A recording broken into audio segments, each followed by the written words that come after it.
Pour vous, William T. Mais j'ai vu cette polémique. Je partage même pas ce combat-là. Mais en fait, de ce que je comprends, c'est des gens de gauche qui reprochent à des gens de droite d'avoir des convictions de droite. C'est quand même étonnant. Non, être de droite, c'est être contre le mariage pour tous. D'avoir des convictions de la droite catholique identitaire, qui, y compris dans le milieu catholique, pose un certain nombre de débats et de difficultés. C'est pas interdit par la loi. Deux, ils ont le droit d'avoir des convictions et c'est tout à fait honorable de pouvoir les défendre. Et j'ai pas l'impression non plus qu'actuellement il y a un grand débat autour du mariage homosexuel. J'ai l'impression que c'était il y a quelques années et qu'en fait on essaie d'en faire quelques marqueurs pour pousser le président de la République, en tout cas lui donner des marqueurs de droite quand vous êtes de gauche. Mais la vérité, de mémoire, personne ne veut, dans ceux qu'on vient de citer, ou en tout cas, personne ne veut revenir dessus. Personne ne veut revenir sur la loi. Donc en fait, juste sur ce point-là, on reproche à des gens de droite d'avoir des convictions conservatrice, c'est pas un crime. Le deuxième point que moi je vois qui est problématique aussi, c'est qu'en fait ils en font un procès, que ce soit les macronistes de gauche ou la gauche tout court, ils reprochent à des gens de droite, en gros, d'avoir des convictions de droite. Mais quand vous faites une coalition et quand vous voulez associer des gens qui ne sont pas dans un même parti politique, c'est à peu près normal d'avoir des convictions différentes sur un ensemble de sujets. Si par cas vous rejoignez et vous prenez uniquement ceux qui ont les mêmes avis que vous, qui ont les mêmes convictions que vous, c'est pas une coalition, c'est une dilution dans le macronisme. Mais à ce moment-là, ils font une équipe tout seuls avec uniquement leurs 3 bandes de copains et les types avec qui ils ont perdu les 2 dernières élections. Voilà. Il ne s'agit pas d'incriminer les idées des uns et des autres, il s'agit de regarder ce qui est compatible ou pas et où sont les vrais clivages.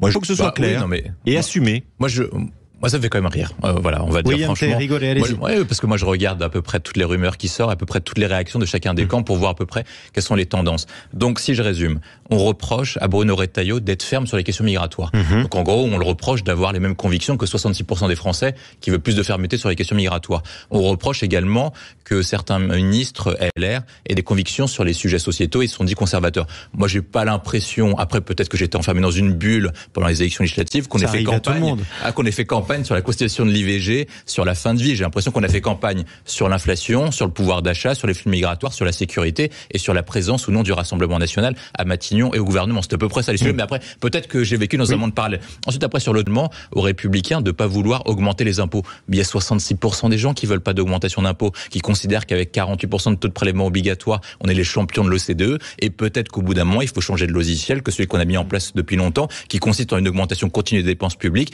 une augmentation continue des prélèvements obligatoires et pour autant, on a de moins en moins de services publics, la qualité des services publics se détériore. Donc, baisse de la dépense publique pour vous, donc politique d'austérité, c'est quand même le programme. C'est pas politique d'austérité, c'est politique de... C'est pas un gros mot.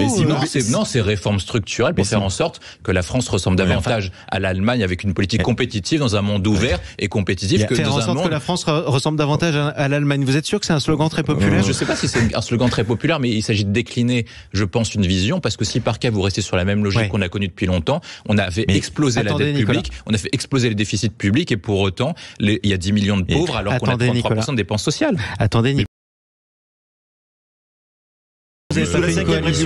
Pardon, pourquoi ne pas avoir fait une coalition RN-NSC dans ce cas-là? C'est un vrai déni démocratique. Non, mais il est temps de rétablir des faits quand même. Parce que, mais je vais illustrer par Donc il y a une politique. Donc Michel Barnier va porter une politique favorable au pouvoir d'achat. Il va augmenter les salaires.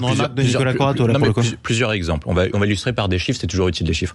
En 1980, le PIB par tête de la France, de l'Allemagne et des États-Unis était le même, $12,000 par tête. Mais William, je vous parle des urnes. Je vous parle pas d'un discours d'expert. Vous allez me renvoyer à la réalité, mais les électeurs vous ont dit autre chose. C'est toujours pareil, parce que à chaque fois qu'on essaie, moi je vous laisse parler calmement. C'est vrai. Donc vous avez raison. À chaque fois que j'aborde un argument, vous êtes paniqué, vous êtes en panique. Vous êtes trop calme que je m'énerve. Une seule personne à la fois qu'on entende bien. Donc on reprend. Ce qui compte, c'est quand vous parlez de pouvoir d'achat, c'est le revenu disponible. En 1980, le PIB de la France, choisi cette date au hasard, de l'Allemagne, bien sûr, c'était avant l'élection de François Mitterrand. Voilà, quand on avait encore un vrai président. Donc en 1980, la France, l'Allemagne et les États-Unis avaient $12,000 par tête. Donc chaque habitant, chaque Américain, chaque Allemand, chaque Français gagnait environ $12,000 par tête.